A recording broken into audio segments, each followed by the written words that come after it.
It's supposed to be happy times around here. It's supposed to be Cubs, Indians. I think it's a little 2-game series. They like to do that every now and again. It's supposed to be happy times. And I was thinking that I could innocently enough, yeah, it's a little 2-game series. I just thought innocently enough I could enjoy some baseball over the weekend. First, I like to welcome you. I had to write it down because I'm so bad at the intros. Welcome to the Manville Entertainment Premises, the podcast wing. Welcome to Let's Talk, a segment we like to do here on the Authority Videocast channel. And I thought, just innocently enough, I could enjoy some baseball over the weekend. My friend Dylan was going to go to the Indians game, and then I would be able to talk about Miguel Sano come Monday. And I'm still going to do it. I'm still just going to act like it didn't happen, okay? I'm still just going to act like we're excited for the Cubs. What did I miss something? Indians won on Saturday, right? They won last time they played, right? So can we just act like they weren't no hit for a second time this season? Last time they were no hit, I was dropping F-bombs on this channel, telling them to swing the frickin' bat. I don't know. Apparently, teams have been no hit more than once in the same season, like 17 times, and there's also been a couple of those teams make the playoffs.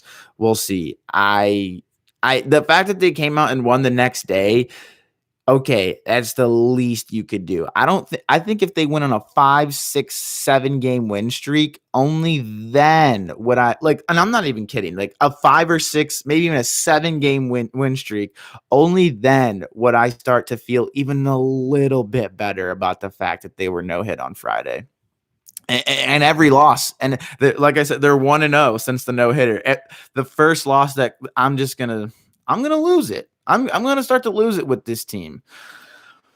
But no, let's just go ahead and do what we planned on doing. We'll keep it short for today. It's a Monday. Everyone's struggling, right?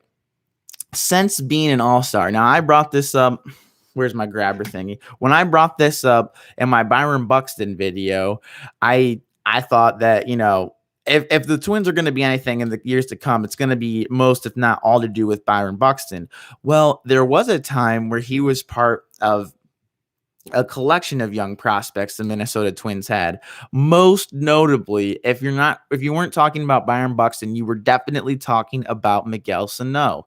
Miguel Sano did eventually become an all-star for the Minnesota Twins. Yay, look at that. They're starting to pay off, right? Well, no, Byron Buxton was hurt, dealing with injury. And Miguel Sano, yes, he did become an all-star in 2017.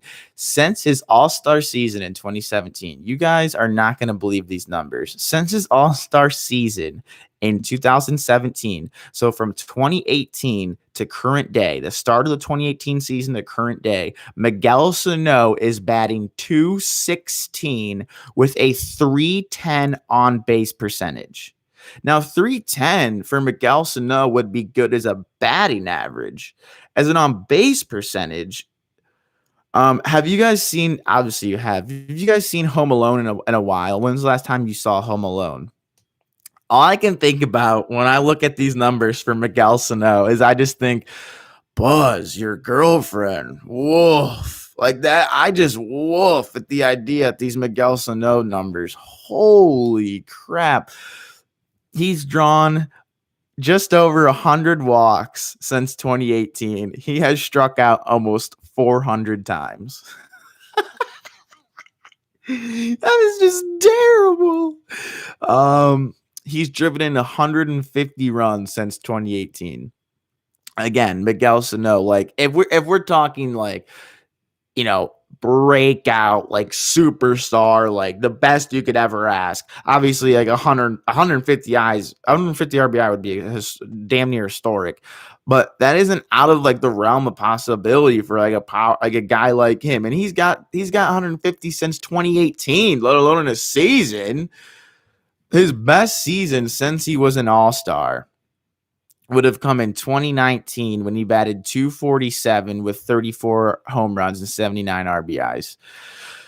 2020, however, he struck out a major league leading 90 times and drew only 18 walks. So he batted just over 200. He batted 204 with a 278 on base percentage. It's just not good enough.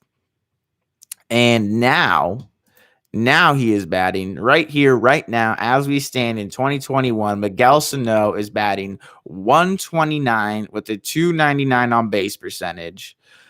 Oh my gosh. He struck out 29 times, drawn 15 walks. So he's drawing a bit more walks, but I guess his strikeouts, at least according to his walks, like they're a bit more, he's walking more compared to the amount he was striking out, but he's batting 129. He's batting 129. So actually, I didn't have to go back and change the idea for my video today because as of yesterday, the Twins just benched him. For Sunday baseball. Twins benched one of their key guys, one of the key cogs in the system, one of the guys you'd consider, a cornerstone, someone they're building around, and he gets benched because he's batting 129 because he bat 204 last year while leading the league in strikeouts. What's wrong with Miguel Sano? I mean, really, I would love to know if you guys have any idea in the comment section below. And also, obviously, please make sure to share, like, subscribe. But yeah, just really curious what's going on with Miguel Sano, why he's so bad, like terrible, like god awful.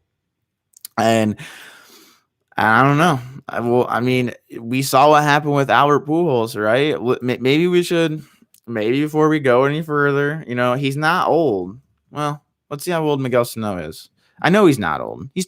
Miguel Sano is 27. Like that again, that's why he was brought up. He was supposed to be a stud, like cornerstone, like young power hitter. And there's still time. He's 27. There's still plenty of time for him to turn it around. But woof. If you've looked at his numbers recently, woof. Let's see. Kabidi doing a great job as his agent because somehow this guy's still getting paid.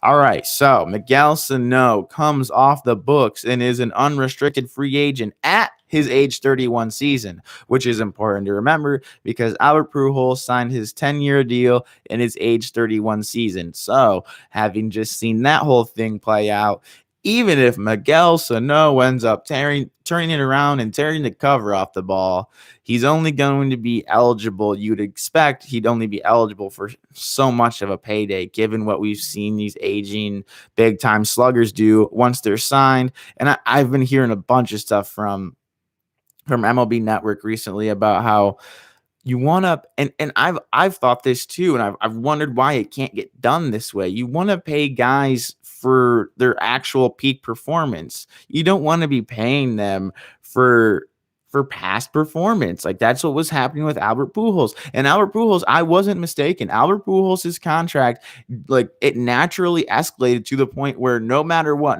under any circumstance, whether he's bought out or whatever, like he was stand to make $30 million a season this year.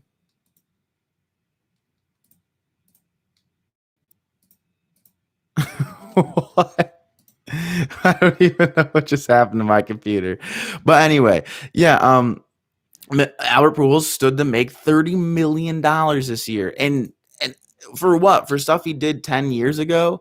So I wish there was a way for guys to get the money sooner. I guess, as much as people want to look at Fernando Tatis and think how, he's only played a handful of games, basically. How is he getting signed to all this money? It's because he came off the books at 35. I heard something interesting. Brian Kenny, I believe, was saying how Bryce Harper, by the time Manny Machado, both Bryce Harper and Manny Machado, by the time they reach age 31, they'll be in the 6th year of their deal, the 6th year of their huge big time deal, right? And by that I mean Albert Pujols, when he got his contract, he was age 31. By the time Harper and Machado reach that point of age 31, they'll be 6 years into their contract. So as much as the money might come back to haunt them later on, at least for a good portion of the deal, well, Machado, a good portion of it, they'll be getting their best years. Whereas Bryce Harper, 13 years. I mean, it's just wild, crazy stuff, you guys. What's going on? But basically, wrap it all up. Miguel Sano, he's terrible. And it looks like he will become a free agent in that age 31 season. So no matter how much he turns it around, we've seen it. He's locked up for these prime years. Age 27 last year, he made $7 million. Age 28 this year, he'll make $11 million. Next season, he'll make $9 million. And so they almost perceived this curve coming, or this steep decline coming, and then they have an option, a club option for his age 30 season at a spiking. It spikes up to $14 million. They would have to pay him an additional $5 million in salary on top of what he was already making for his age 30 season. I don't see that happening. So you're going to see Miguel Sano come off the books at age 30. And at what he does in between this and next season will really dig. And already next season, he's already standing to make a little less money than this year. So he's struggling. They've benched him. Then he'll make a little less next year. Do you really expect him? Unless he finally turns the page and really he catapults himself into the player we all thought he would be, they're not gonna increase his pay by $5 million. It's just not how it's gonna be. They at that point they probably are gonna have a new, better prospect to replace him with. So Miguel Sano's hitting free agency in 2023 at age 30, and it'll be really interesting to see if he can hit above 130 or whatever it is. And obviously he will, but I mean he's barely struggling to say over 200 the last several seasons. He's batting 216. So Judas Benitez, pray for the guy or something. I mean, whatever Miguel Sano can get, I'm sure he'd take at this point. So thanks for tuning in today, guys. It was fun. We'll be back tomorrow with some more content. Hopefully the Indians have the day off, so they won't get no hit between now and then, and I'll actually be able to concentrate and not feel so torn and just stupid and quite honestly just depressed. I mean, Rene Rivera, you can say what you will, coming off and going 3 for 4 in his debut game. Roberto Perez is out weeks, not months, and when he was already a hole in the lineup, then you just expand that hole with whatever guy they're going to replace him with, because somehow every guy they get to replace Roberto Perez, not only he's a defensive catcher first. Why do you need 2 defensive catchers? You have the best defensive catcher in baseball. Why would you need to back him up with another defensive catcher? You'd think you'd back him up with someone that could hit, especially when being no hit twice a year, twice in freaking 6 weeks or whatever it is. God. All righty, so that's it for today. Love you guys. Not sure why I am looking very translucent today. What do you guys think? I mean, I am just white as a whistle. I'm not sure what all that's about, but yeah. We'll catch you on the next one. Like I said, make sure to like, share, subscribe, comment, harass me, whatever you want to do. I swear, like, what's going on? I don't have my blinds particularly drawn one way or the other, or any differently than normal. So, yeah, peace out, you guys.